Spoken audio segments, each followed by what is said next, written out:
I'm just trying to give you sort of a sense of what happened before May of 2001 with what's now very famous National Press Club event. So this was all going on with the idea that if we were to provide the correct information to the president and to his advisors and to members of Congress, the key people in Congress, they would do the right thing and would disclose this information because the Cold War had ended, and we thought, here's a fig leaf to put on the secrecy, even though it's a bit of a misdirect. But politicians always need to have a cover, a CYA. Washington's all about cover your ass. So to explain 40 years of secrecy, they could have said, well, during the Cold War tensions, we didn't want to throw into that mix the fact that we're being visited by interstellar civilizations, and with also a program to study what their technologies are. And now that the Cold War is over, we can come clean. So I was recommending that they use that as an excuse for the chicanery that had gone on between 1956 and 1990s, 40 years. Well, it was an interesting thing that happened. In the fall of 1993, I was given a lecture at the Colorado State University, hosted by astronaut Brian O'Leary and Maury Albertson, who was one of the co-founders of the Peace Corps. And they became very, very close friends and supporters of what we were doing. And in that presentation, I laid out the entire sort of manifesto of justifying disclosure, ending secrecy, and what we should do. And at the end of that talk, and I don't know, there were maybe 800 people there, 1,000, something like that.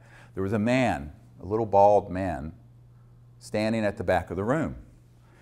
And he wouldn't leave, and he waited till almost everyone was gone. He came up to me and he said, Dr. Greer, I think I can help you with this. I know some folks in Washington who want to know about this, but they're not getting any good answers. I said, well, like who? And I thought he was going to say, you know, staffers for Congressman blah blah from Nowhereville, Montana. And he said, well, I'm very good friends with the Director of Central Intelligence, the CIA director, and he would like to be briefed on this. And of course I said, well, that's a good start. So initially that meeting was set up for November of 1993, and it got pushed back because of scheduling conflicts that he had and I had to December 13th, 1993. My wife, Emily, was there with me, and the cover story was a dinner party just here in Arlington at this man's home, and with his CI director and with his, the CI director's wife, Dr. Sue Woolsey, who was the Chief Operating Officer of the National Academy of Sciences. So, which is very good because I feel, well, we can get two birds with one stone here because she's a very senior scientist in a very prestigious institution. So again, we got a nanny for the kids, flew up to Washington, had this meeting. Now, normally when you meet with someone at cabinet level, it's a, very tight, maybe 20 minutes, 15, 30. This went on for about 3 hours. And the initial part of it, I had this whole briefcase and portfolio full of all these images of photographs and documents and cases and all this stuff. And after about 10 minutes, the CI director said, okay, I know this.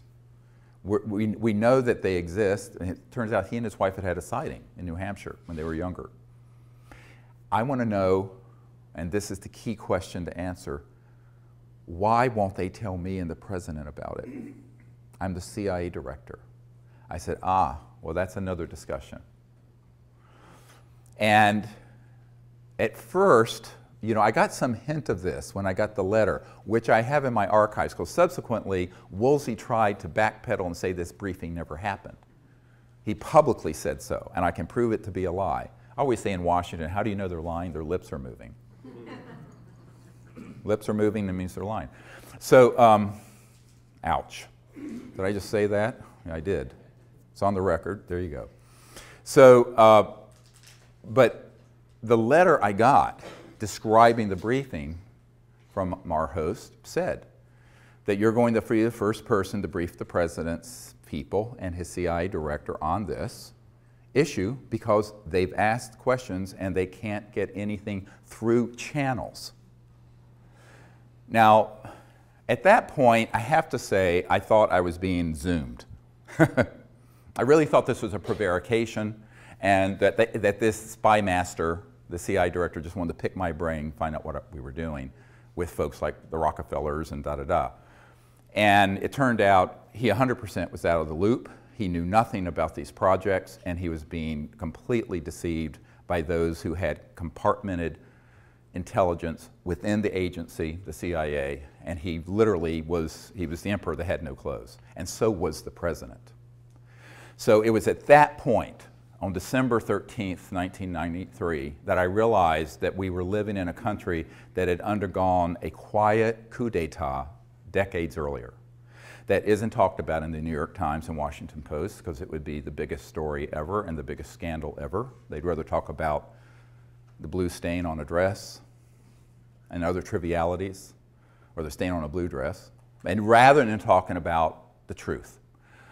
And we, at that point, had put together a white paper, which is in my first book about extraterrestrial intelligence, which you can get on our website at SiriusDisclosure.com. And it describes basically the plan of what needed to be done by the chief executive, the president and his people, to end the secrecy. So I had that in my hands, and I was giving it to the CIA director as he was leaving. And he looked at me and he said, "How can we disclose that which we have no access to?" Very chilling question. So, in other words, if we were to push on this, then it would unveil the biggest constitutional crisis in the United States history. And no president wants to admit that they're out of the loop on important things. No one wants to admit that. Therefore, he said, "We will do what we can do. I'll continue to look into this. Please continue to send any information you have to me through this contact. But we'll have to see what the president can do." That meeting, as I said, was about 3 hours. Most of it was talking about contact, the technologies, why secrecy would be as extreme as it is. And this is, the why of secrecy is much more difficult for people to get their minds around than the how. So let me first do the how. Everyone thinks there's something called above top secret. Well, in the United States government, most governments, there's no such thing. There's actually confidential, secret, and top secret.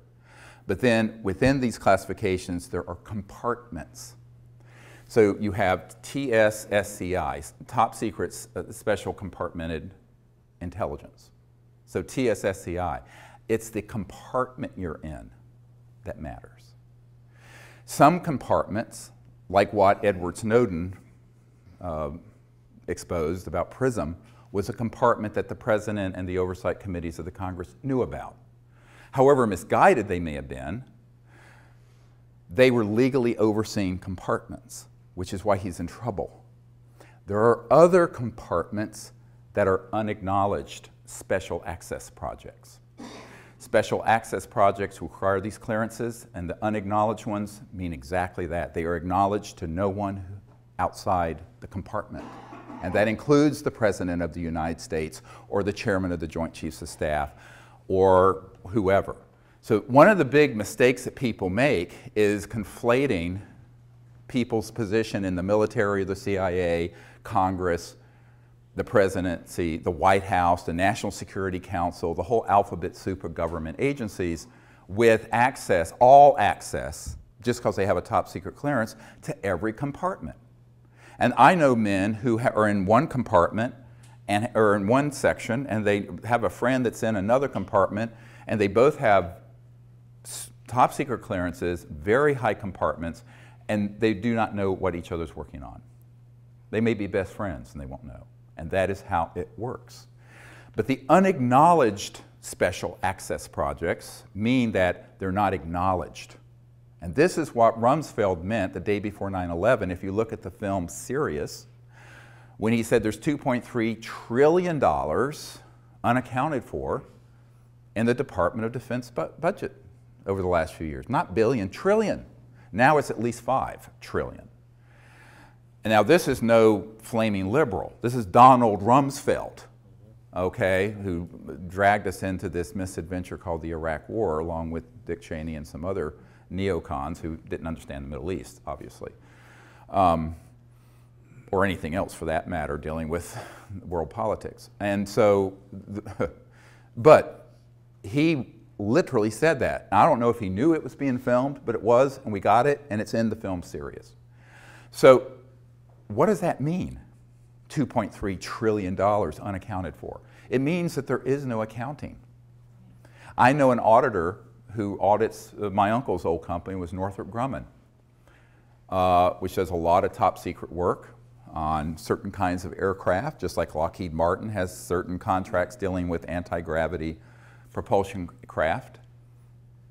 And if it's an unacknowledged compartment and it has some billions of dollars in it, the auditor will be told, you don't have a need to know what's going on with this, and it is just rubber stamped as an audit. They have no idea where that money's going. It goes in the front door. Where it's going through the back door, God only knows. All right? We estimate between $100 and $200 billion every year is going into the unacknowledged government. And this is a conservative estimate, unacknowledged. Congress doesn't know where it's going. The president doesn't know where it's going. A lot of senior military people don't know how it's being used and where it's going. My military advisor for 20 years was in one project that was a $3 billion unacknowledged special access project. The admiral that he was working under, where they basically went into a SCIF, a secure communication intelligence facility underground. Everyone's weapons were taken, everyone's cell phones, watches, anything electronic taken. One man went down there with them with a gun. And the gun was the security enforcement officer for that USAP, Unacknowledged Special Access Project, USAP. And they were all told, the guy took a bullet out of the chamber and they said, if you tell anyone about anything going on in this unacknowledged project, there is a bullet with your name on it and it will find you somewhere, somehow. Now this is not a movie. This is actually how that world works. That's the world I've lived in since 1993 or been exposed to. And so that is serious stuff. And they mean it. And so my military advisor said, oh, absolutely, this is no John le Carre novel or John Grisham story. This is really how the unacknowledged super black world operates. Now, of all the projects that are unacknowledged, black bag operations of all kinds, special operations of all kinds, the blackest and the most unacknowledged are ones dealing with UFOs and extraterrestrial intelligence, by far. And so that's why when you read the document from early 1950s from Canada, the Wilbur Smith document, where he says, after talking to someone in the United States government, this is a Canadian top secret document that got declassified accidentally. It's on our website. And he says this subject is the most secret subject in the United States and exceeds the secrecy surrounding the development of the hydrogen bomb. At that point, we hadn't detonated a hydrogen bomb. Imagine something more secret than the ultimate doomsday weapon. Not an atomic bomb, a thermonuclear hydrogen bomb, which is what we were working on in '51. So the thing I point out to folks is that these sort of operations have gotten so out of control that that's why Eisenhower said, beware the military-industrial complex when he left office in 1961, just before Jack Kennedy took office. And Eisenhower, on his watch, and he was bitter about this to the very end, Jackie Gleason, a famous comedian, his wife told our team that Jackie Gleason and Eisenhower were good friends, that Gleason was bitter about this and heartbroken about this to the day he died, that he had lost control over these UFO projects. And that happened between 1956 and 1961. Now, why did this extreme, so this gives you an idea of how unacknowledged special access projects work. They're hermetically sealed silos, and no one outside that compartment, that matter your position in government, doesn't matter your clearance, will know what you're doing in it. So wrap your mind around that. That is how these projects are managed. And we're talking an almost limited amount of money they can use and access to enforce this and run those projects. Is it legal? No. Is it dangerous? Yes. Because it is, by definition, completely without oversight of the people, the people's representatives, or the president, or for that matter, the senior folks at the Pentagon. I'll get to this in a moment. So at this point, I'm reeling. I'm just sort of like, I'm absorbing all this. Look, I'm a country doctor in North Carolina, rambling around in an ER, taking care of shootings and stabbings and car wrecks and burns and what have you. And this bag of crap gets handed off to me. And I think, well, you know, this is way past my pay grade. I'm just...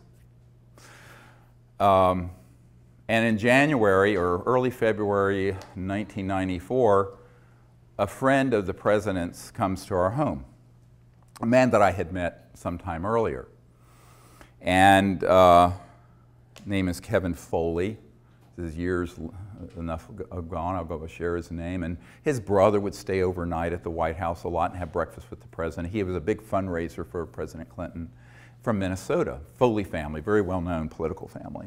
And I'd gone up there and met with his family and what have you, and he came back to my home and he said, well, we were having dinner around the table and we in this house and we had in North Carolina, and he turns to me and he says, well, the president and his folks really are very supportive of what you're recommending in this white paper, this set of recommendations I'd given the CIA director.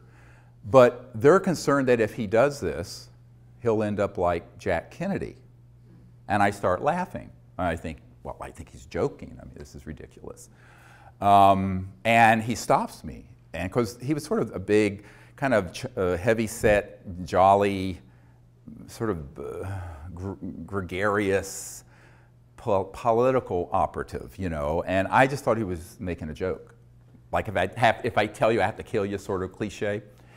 And he stopped me and he says, no, they're not kidding. I said, well, Kevin, don't talk about this in front of the children.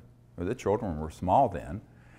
And I said, we need to you know, talk in the library after dinner about this. So we went to the library after dinner to talk about this issue. And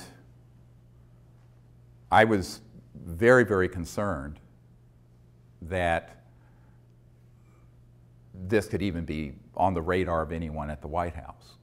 And he says, yes, absolutely. The president is convinced, and his people are convinced, that if he were to push on this issue, that he would be subject to a TWEEP, a termination with extreme prejudice. TWEP, TWEEP. And I said, well, then what do you want me to do? I mean, look, I mean, it's not like I've got a Secret Service detail. And he said, well, no, they think you can do this. You should go ahead and try to bring this stuff together and bring it. I said, oh, yes. I said, I'm expendable. He says, yes. I said, it doesn't matter if I get killed. You can't risk the president. He said, that's right. You are expendable. So from then, I always call myself the throwaway guy. Doesn't matter if I get killed, you know, because I'm nobody, and I remain nobody. So, and I want to be a nobody in terms of politics and conventional power. So I'm very happy to be a nobody. So what, I use that term in the sense of how Washington thinks, the currency of power. And I said, well, I'll do what I can, but you know, this is a very steep climb.